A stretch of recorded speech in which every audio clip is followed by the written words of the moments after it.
Here is one of a series of talks by spiritual leader Lola McDowell Lee, spanning 2 decades from the early 70s through the 90s. Lola was a Zen Roshi, whose Rinzai lineage included Dr. Henry Platov and renowned Zen master Shigetsu Sasaki. Lola was a religious scholar as well as an ordained Christian minister.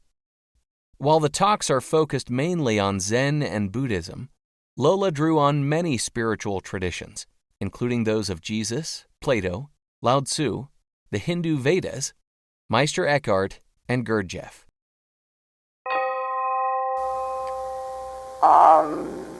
The Master Sozan said,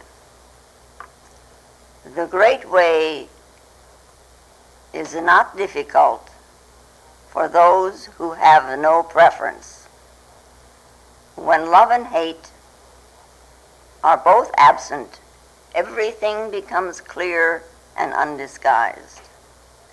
Make the smallest distinction, however, and heaven and earth are set infinitely apart. If you wish to see the truth, then hold no opinion for or against. The struggle of what one likes and what one dislikes is the disease of the mind."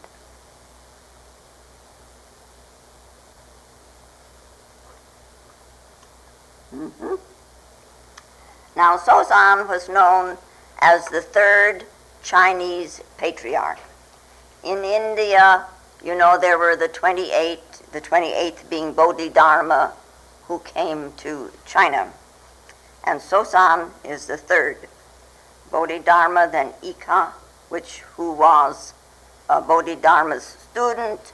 He was the one that stood in the snow while Bodhidharma was sitting there with his wall gazing, and then Ika cut off his arm to show his sincerity.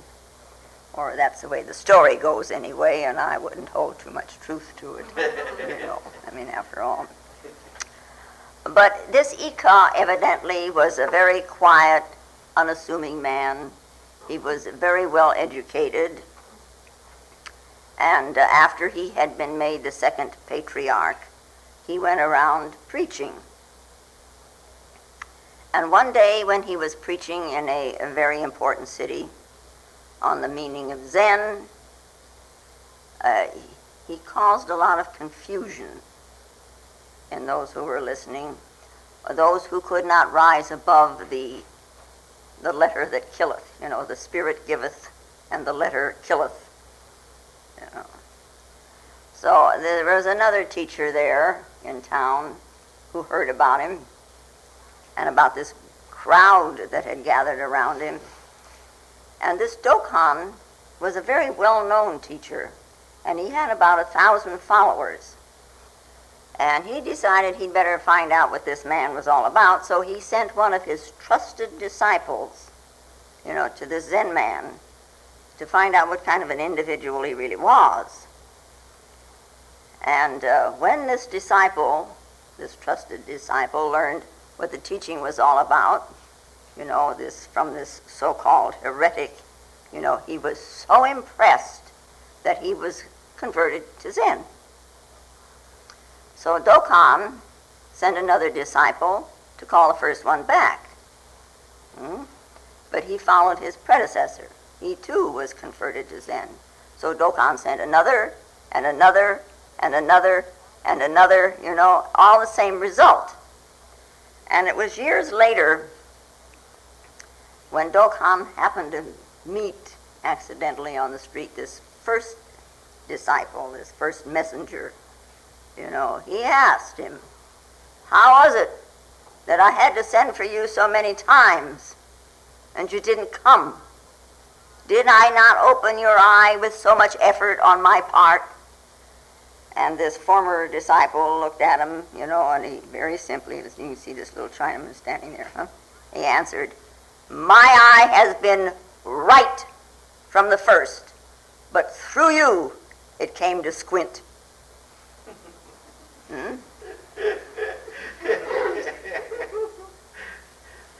So, and needless to say, this Dokkan was not very pleased And it came to pass that Ika had a great deal of persecution. And so it happened, and so the emperor even, started persecuting Ika and the people in Zen. And it happened again one day that he was in front of a temple speaking, and people left the temple to come and hear him. There's a huge crowd gathered. And this high priest of the temple was very angry over the situation. And he accused this beggar monk, and, it's written that he was probably in rags. He was a wanderer, a beggar, And he accused him and sent the authorities, and Ika was arrested and put to death. And he didn't plead innocent or anything. He just composed himself, and they killed him. And this was in about 593, and he was 106 years old. So they say. We take all this with a grain of salt, don't we? Yeah. Now, Ika didn't write anything in particular. He didn't leave any writings. He didn't write a book or anything like that, essays and pamphlets. But after he died, his sermons were all collected, and they found a few letters. And a lay disciple by the name of Ko had written to Ika. And it's quite famous, and it's really worthwhile. This Ko had written, "Shadow follows a body, and echo rises from sound.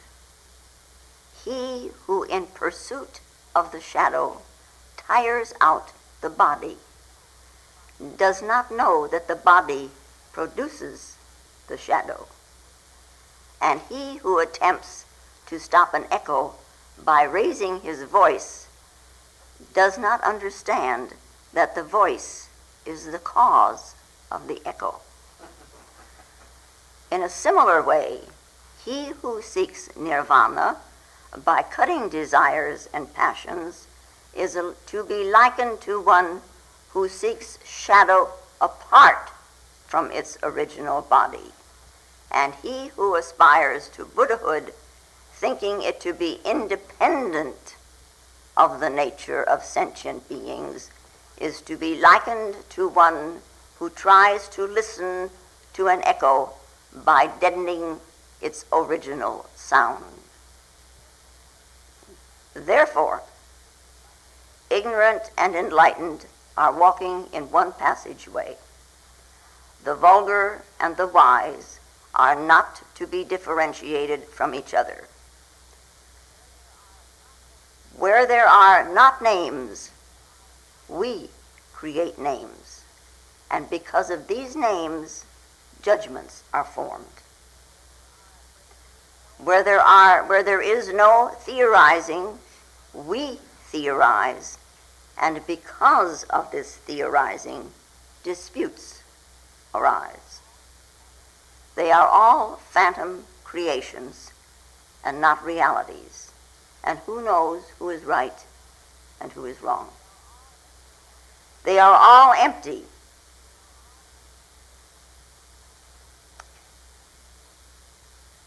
Who knows what is and what is not? So we realize that our gain is not real gain, and our loss not real loss. This is my view, and may I be enlightened if I am at fault. This is this letter, Ko. And Ika answered him, saying, "You have truly comprehended the Dharma as it is. The deepest truth lies in the principle of identity."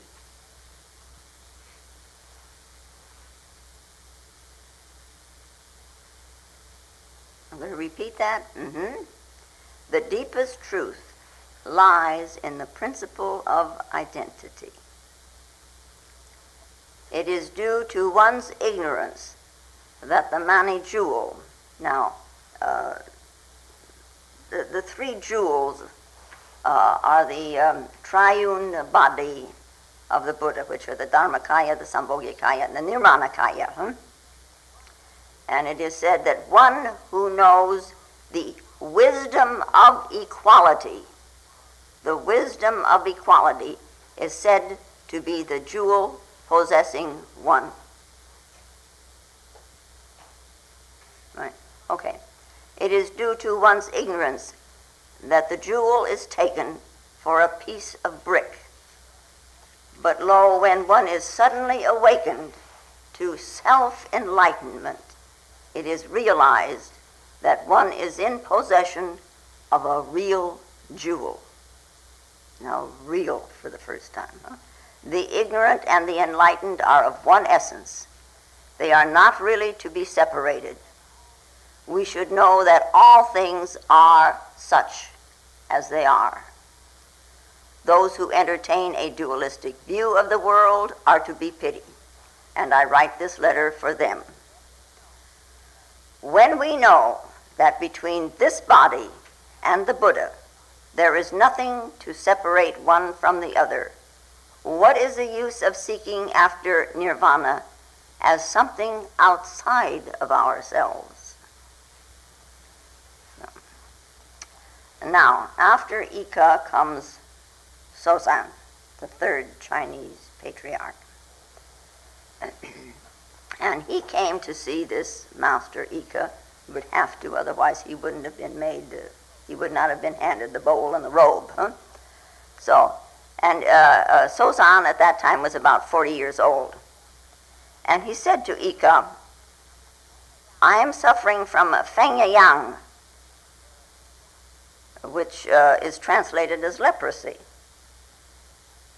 which again we take as a grain of salt, I am suffering from Feng Yang. Please cleanse me of my sins. So, and Ika says to him, well, bring your sins here and I will cleanse you of them. And this man stood there, closed his eyes, and he probably looked all around inside of himself, for a while. And finally he said, well, as I seek my sins, I find them unattainable. I can't find them. See? Oh, I have then finished cleansing you altogether. You should thenceforth take refuge in the Buddha, in the Dharma, and in the Sangha. And the Buddha is the essential fundamental nature, and the Dharma is the way it functions, and the Sangha, of course, the brotherhood, that which is enfolded in it. Now, this last little story is very similar to one that Bodhidharma used when Ika came to him. Ika came to him and said, my mind is all in this turmoil, would you please pacify my mind? And Bodhidharma said to him, well, bring me your mind and I will pacify it. So here stands this, looking all over inside of himself, where is this mind? I got to bring in my mind, so he's going to cleanse it and purify it, and where in the world is it? And he says to him, I can't find it. And he says, therefore, I have pacified your mind. Yeah. You betcha. Anyway,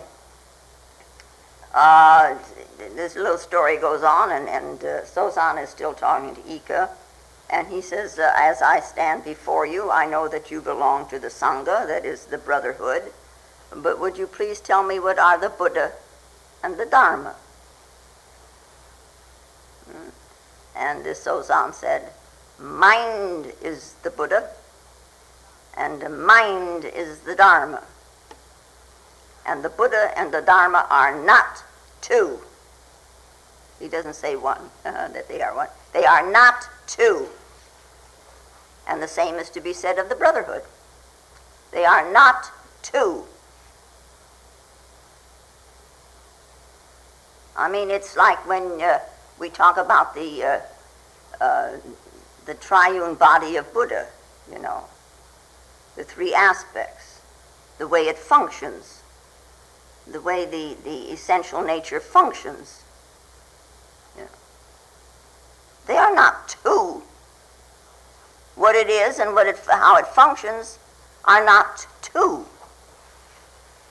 If you want to take it over into Christianity, we also have a Trinity in that, huh?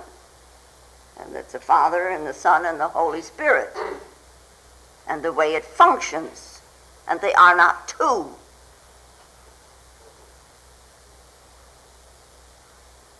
You know, when Jesus said, I and the Father are one, they are not two. Yeah. Anyway, this statement of Ika satisfied Sozan, and he said, well, today for the first time, I realize that sins are neither in the middle, neither are they within nor without. Just as mind is, so is the Buddha, so is the Dharma, and they are not two.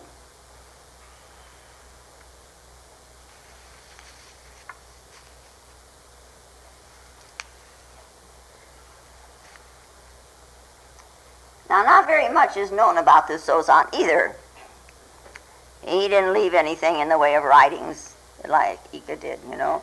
He just mostly remained as a sort of a wandering monk, always moving on, and of course this was partly due to the persecution of Zen at that time. However, and this little thing is quite famous. You know, these old patriarchs said some wonderful things. He had this disciple by the name of Doshin, who asked Sozan, you know, please show me the way to deliverance. You know, show me the way to liberation. Show me the way to being free. To which Sozan replied, well, who has ever put you in bondage?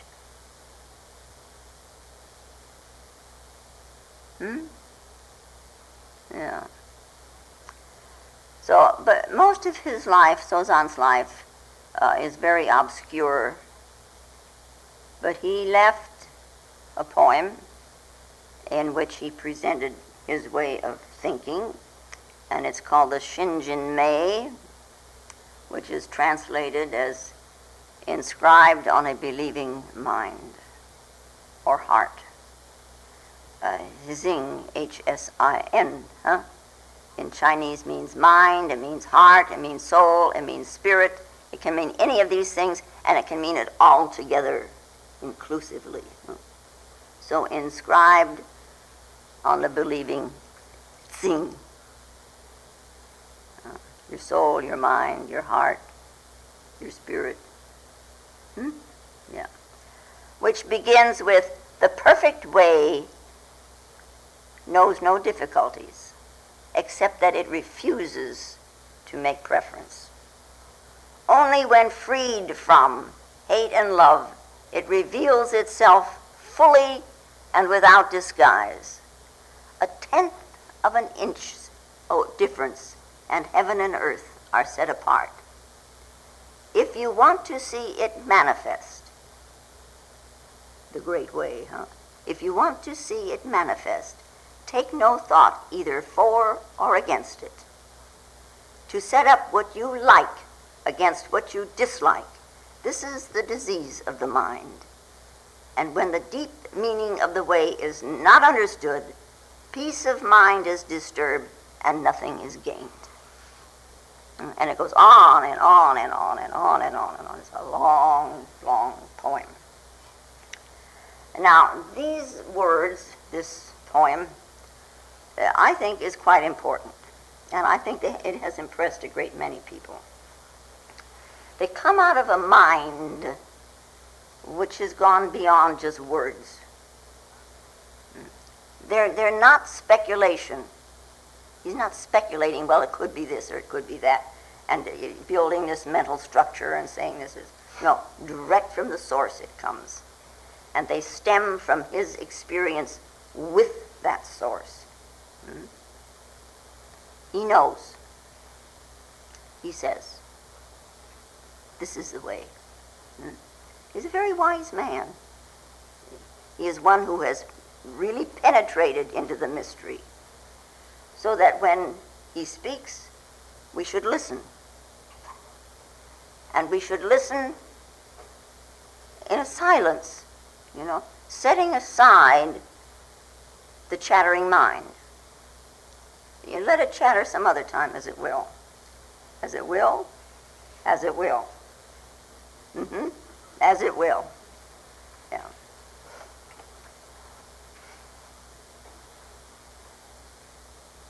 There was a man at one time, and he was hauled into court, and he was charged with polygamy.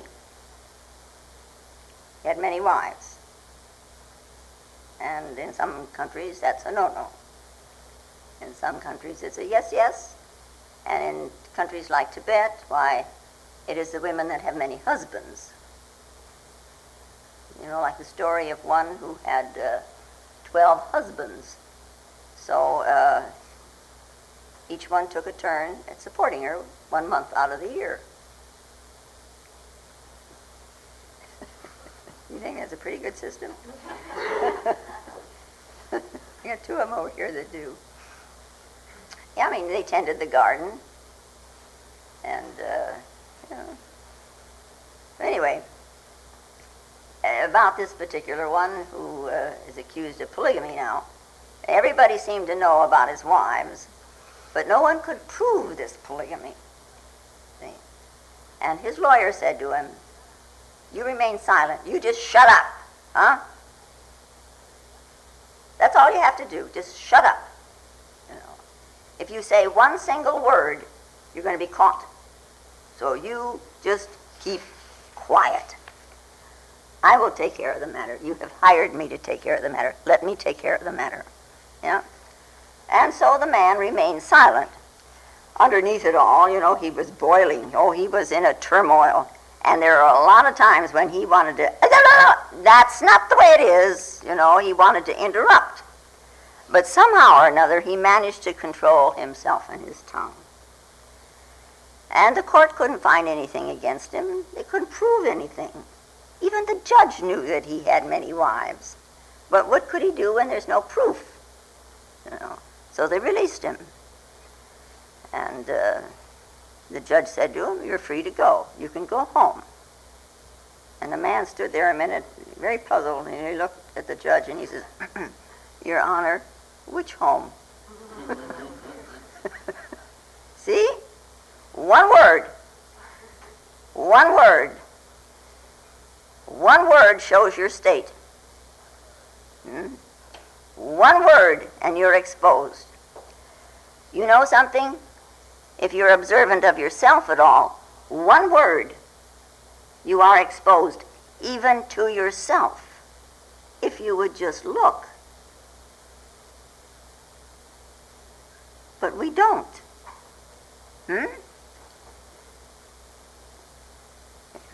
Look at the next word that comes into your mind. To other people, even when you're silent, your silence reveals your state. Because there's this boiling going on inside, this turmoil.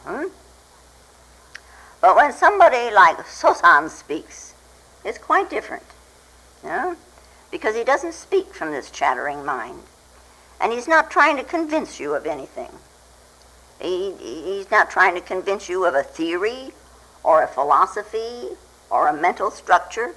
It's just that when he speaks, in him the silence blooms. And he would just like to share with you what is with him. So we listen from the heart. Because the thinking never ever is going to truly understand. It always cuts it short. So, and then you try to hear what he means and not what you mean. You don't say to yourself, "Oh yeah, I know what he means. He means this and he means that and he means the other thing," which simply is an interpretation. If you really get what he means,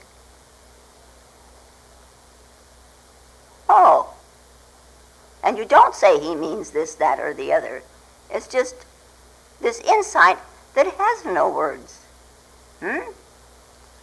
What you say to yourself what he means is an interpretation, and that's what you're going to be stuck with then, that squint in the eye. Yeah. It's like this monk who was coming back from the party, and he was quite inebriated. Drunk. Yeah? And it was early in the morning, the wee hours, as they say. And he had to pass a cemetery on his way home, and he noticed there was a sign hanging up there, on the gate. And for some reason, he'd never ever noticed this sign before. But he went up to read it, and in big capital letters it said, "Ring for the caretaker." So that's what he did. And of course, early in the morning, the caretaker was very angry. And he came staggering out of his sleep, and he saw this monk who was very drunk, and he was even more angry. He says, "Why? Why did you ring? Why did you ring for me? What's the matter? What do you want?" And the monk looked at him, and then he looked at the sign, and he says, "I want to know why you can't ring that damn bell yourself."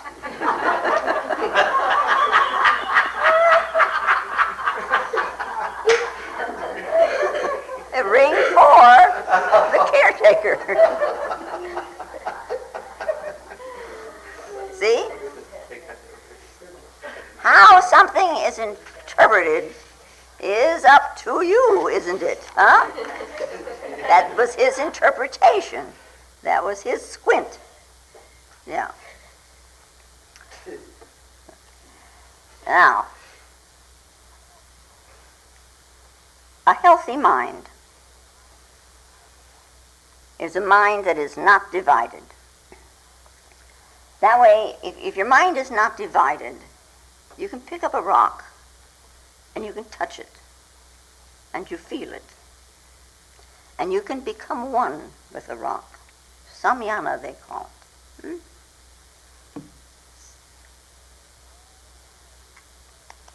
Yes, indeedy. Or you can one day, usually in March, we have these blue skies and the white clouds, and they seem to move across them, sometimes like they're having fun, and sometimes it's there's a kind of a majesty about them because they're so white and huge. You see them moving across the sky, and you just keep quiet. Maybe you lie down and watch them. And you become silent. And little by little you become more silent and more silent. And only the clouds are moving, because it's like you have become the sky. The sky has become you. There's no longer boundaries. There's no division. There's no dualism. Just these clouds moving through.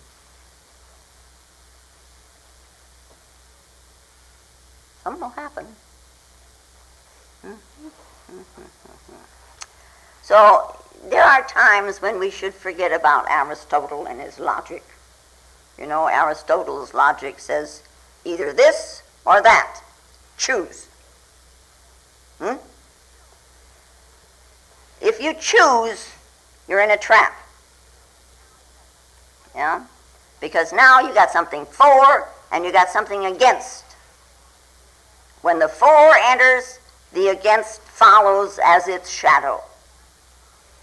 If you're against something, then the for follows on its heels. You don't get away from either one. You may think you do. That's the trap you're in, the squint in the eye, When you choose, you divide. This is good, and that's wrong.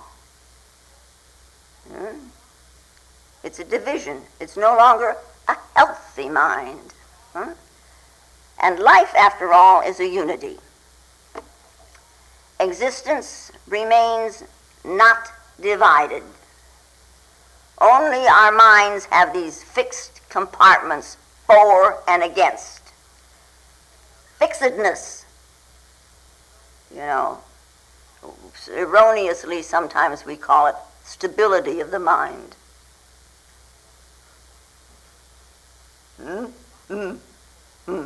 Are little boxes of for and against. Yeah. That's the nature of the thinking mind. But if you didn't have these boxes, then there would be stability.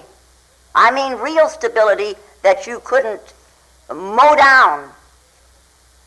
Yeah. Because there is a fluidity to life.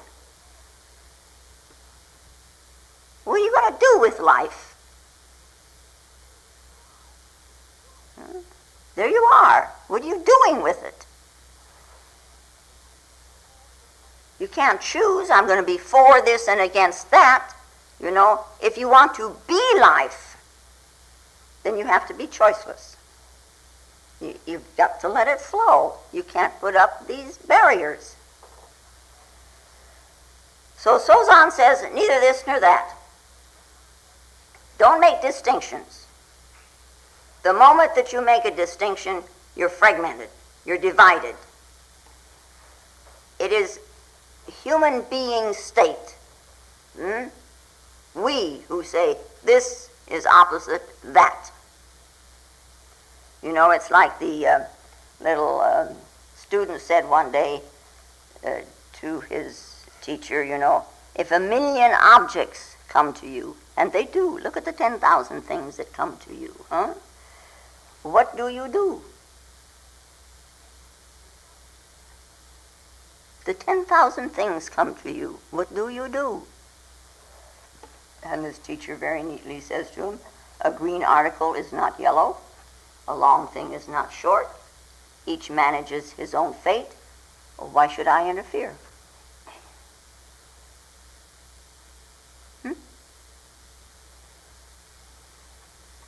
But your mind won't let you do that, huh?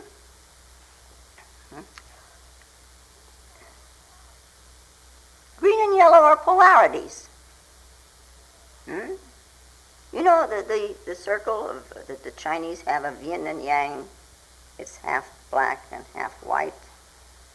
And the white is moving into the black is moving into the white, and each one has a little dot. The black has a little dot of white, and the white has a little black of dot. You're never without either. There is this fluidity of one that moves into the other and the other. So the whole Tai Chi, which we ought to have Bob Cohen come up here and demonstrate, huh?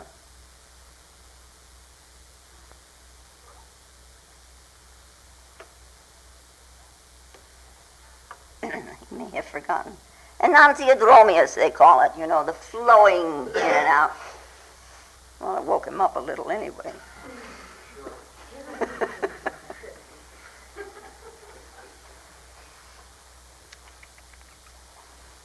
That's the old lady standing up here. The great way is not difficult for those who have no preferences. When love and hate are absent, everything becomes clear and undisguised. Make the smallest distinction, however, and heaven and earth are set apart. If you wish to see the truth, then hold no opinion for or against. The struggle of what one likes and what one dislikes is the disease of the mind. And old Chuang Tzu, you know, he said, easy is right. Lao Tzu says, misery, alas, rests on happiness. Happiness, alas, underlies misery. But who foresees the catastrophe? It will not be prevented. What is ordinary becomes again extraordinary. What is good again becomes propitious. And this bewilders people, and it happens constantly since times immemorial. See, we haven't changed very much in, these many years. We're still being confused with our mind in our choosing. Yeah. The great way is not difficult. The great way is easy. How can it be difficult? The trees follow it. Are they smarter than you? Rivers follow it. Rocks follow it. Birds fly in it. Fish swim in it. Bumblebees fly in it. Although according to the second law of aerodynamics, this is impossible.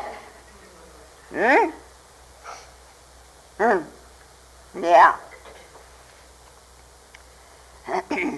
We make things so difficult with our preferences. Huh? Love is easy. Hate is easy. The problem in here, because they flow in and out, the problem is our clinging to one or the other. You know, people want to be very spiritual, so they say, I will only love. Oh, love is all I know. It surrounds me. I will give only love. I will not hate. You know. It's like saying, I will only breathe in. Well, you try it. Huh? I will not breathe out. Huh?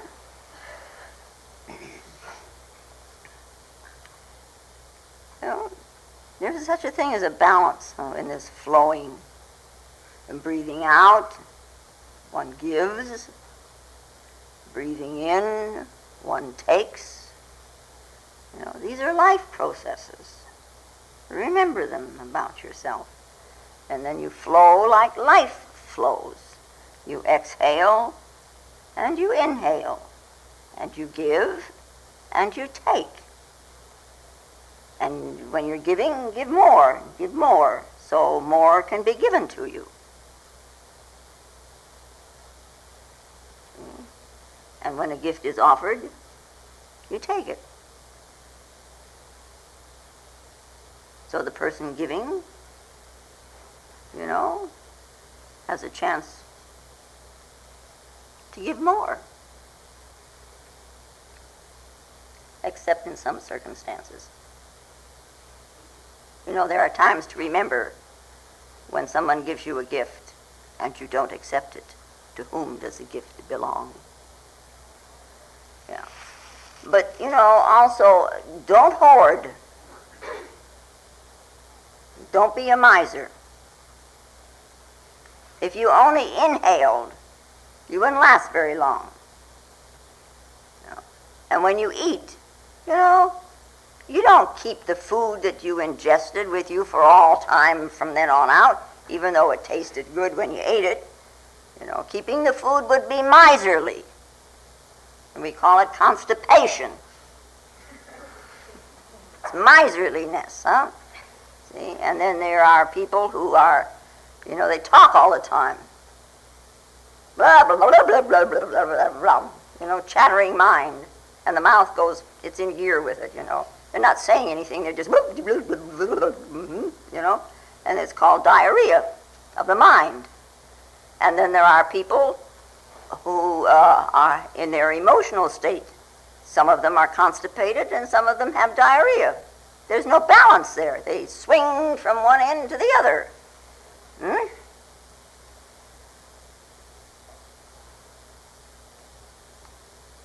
And he says, you know, have no preferences. Yellow is yellow and green is green. What's it to you? You know? When the for and against attitudes are absent, you allow. You're not clinging. But this thing is going, this phonograph record in here is going. And it's pretty much like a phonograph record. If you keep track of it, why, you'd see that it repeats. And repeats and repeats. You know.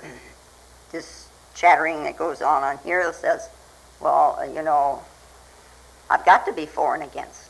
I've got to have a preference. If I don't have a preference, it's dangerous.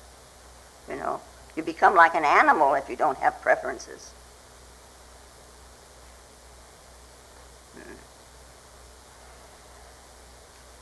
Raise your sights a little.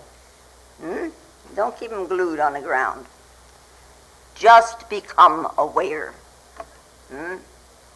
Which you cannot do if you're clinging either to for or against. Become aware. Tree is choiceless, but it's unconscious. You be choiceless and conscious. You know? Then you can say, I am conscious.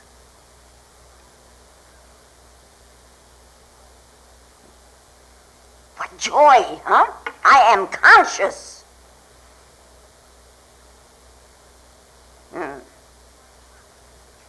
Be aware that you are not choosing. Be aware that you are not clinging. That's discipline, huh? Through it you will be aware of a very profound peace.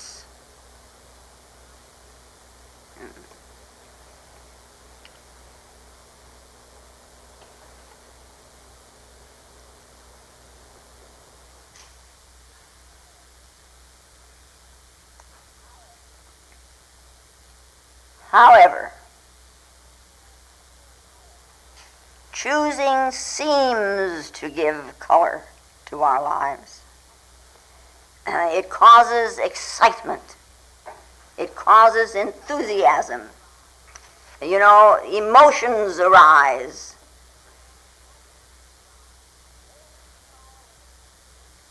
Waves all over the place, huh? So that the ocean is obscure. And through this cloud,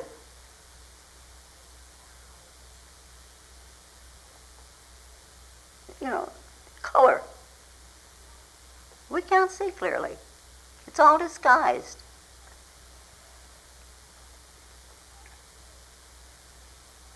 Let us say, for instance, that you meet someone and you're very attracted to that person.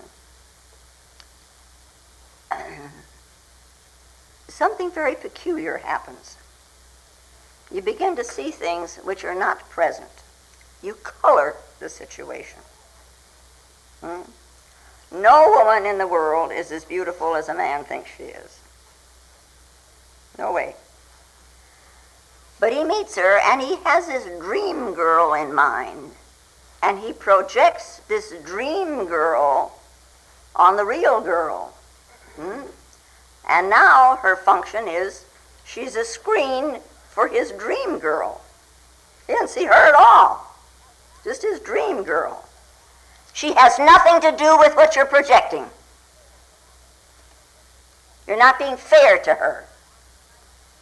You blame her for not acting like your dream girl. And it's the same the other way around.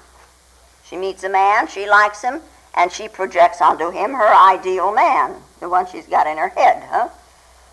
And she meets a man and doesn't like him, and she projects something that is hidden in her.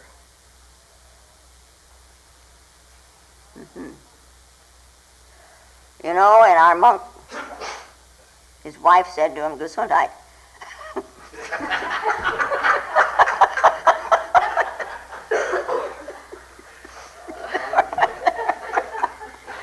Oh, dear.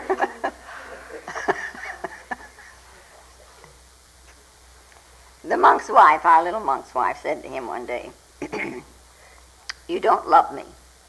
You don't love me as much as you loved me before we were married. You don't love me as much as when you were romancing me. And he looked at her and he says, well, darling, don't pay too much attention to what I said then. That was just campaign propaganda. I have forgotten what you said. Now you forget what I said, and let us just be real. Yeah? How can anybody adjust to your dream? That's impossible. Huh? No one can be a screen for you forever. No. Don't expect it. You be be mature enough not to expect it, to see what the situation is. When there is no preference, then the eyes are clear. Consciousness itself has this extreme clarity. And then in this clarity, existence reveals itself to you. And that reality is a truth. It is inscribed on a believing heart.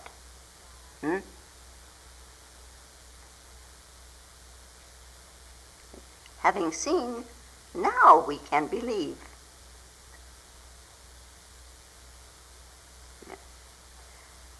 The real hasn't changed, no matter what you project on it. It can't be changed. Only our dreams are shattered. And it's our own fault.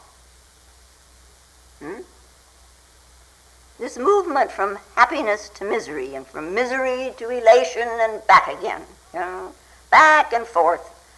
Surely we can see this thing by now. No one is here to fulfill your dreams.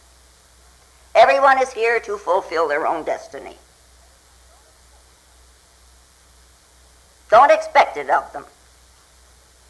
You don't even expect it of yourself. Why do you project it on somebody else?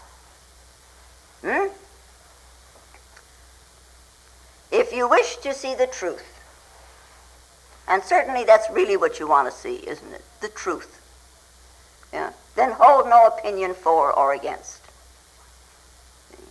The struggle of what one likes and what one dislikes is the disease of the mind. Well, when one first looks at this, difficult, Well, if I have no preferences, what will happen to my beliefs? What will happen to my way of life? What will happen to my religion? Maybe they're a burden. Let your beliefs be free of you. Then you can be free of them. How can one be liberated hanging on to one's burdens? One simply has to open the mind and understand.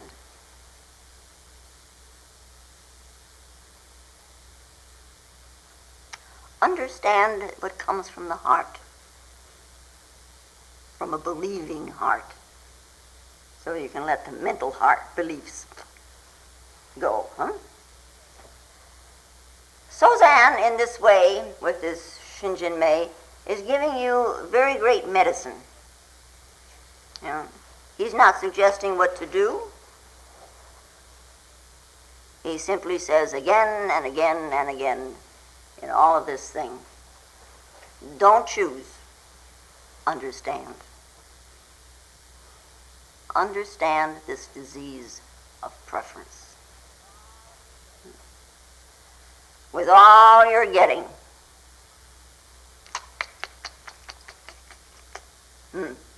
with all you're getting, get understanding. So said Solomon, in the Book of Wisdom.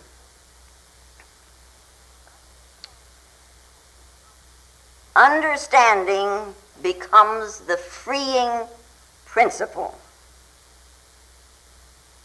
But then you can just laugh. You see, it's in a situation you should be for, you should be against. You see both sides, and you're not on both sides, and you're not in the middle. You just see the thing, and this insight rises, and you just say, this. And then you have a cup of tea. Right? Right.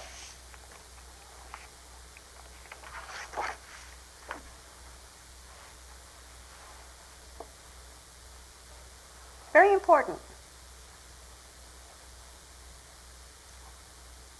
When we sit,